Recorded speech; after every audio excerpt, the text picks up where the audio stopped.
బాబాయ్ ఆ compressor room ఎక్కడుందో చెప్పవా బాబాయ్? ఏంట్రా ఆటలా? ప్లీజ్ బాబాయ్. కెన్పరి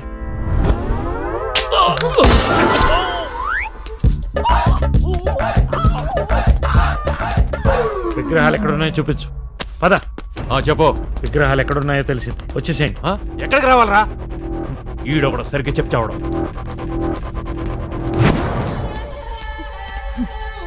టెన్షన్ వద్దు, ఇద్దరిని చంపేస్తా. గీత తగులుకో.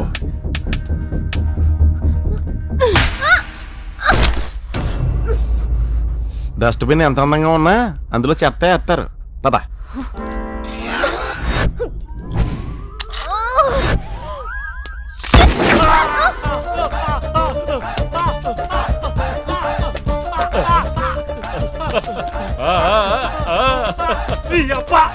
నీ అబ్బా అక్కడ చూడరా.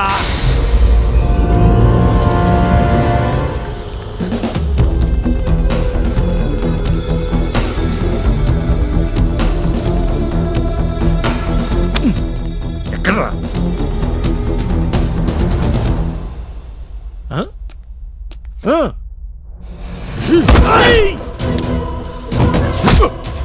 పాయింట్ బ్లాంక్ లో జోకులతో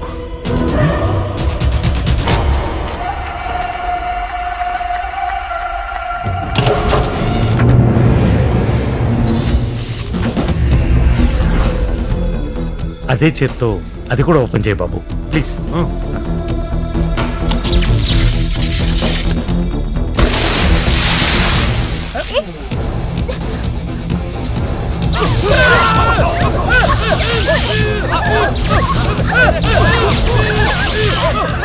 ఎక్కడ్రా సునీల్ వర్మ? ఎక్కడ్రా? రాయ్ ఎక్కడ్రా నువ్వు?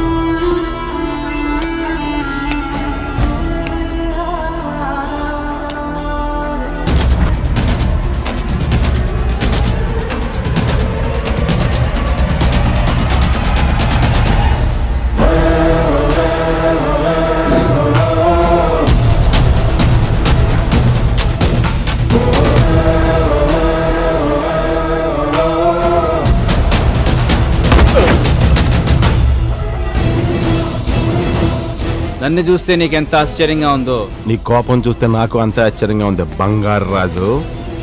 ఆశ్చర్యం ఏంటి రాజా? అప్పటి బంగారు రాజుకి ఇప్పటి బంగారు రాజుకి కుందేలుకి తోడేలుకి ఉన్నంత తేడా ఉంది. అవును యశ్వి, నువ్వు ఇంకాస్త లేట్ చేస్తుంటే వీడు మమ్మల్ని చంపేసేవాడు. ఎస్వి అంటే శ్రీనివాస్. మరి సునీల్ వర్మ? ఇంకా అర్థం కాలేదా బంగారాజు? అసలు సునీల్ వర్మ అనే వాడే లేడు. సునీల్ వర్మ అనేది మేం క్రియేట్ చేసిన పాత్ర.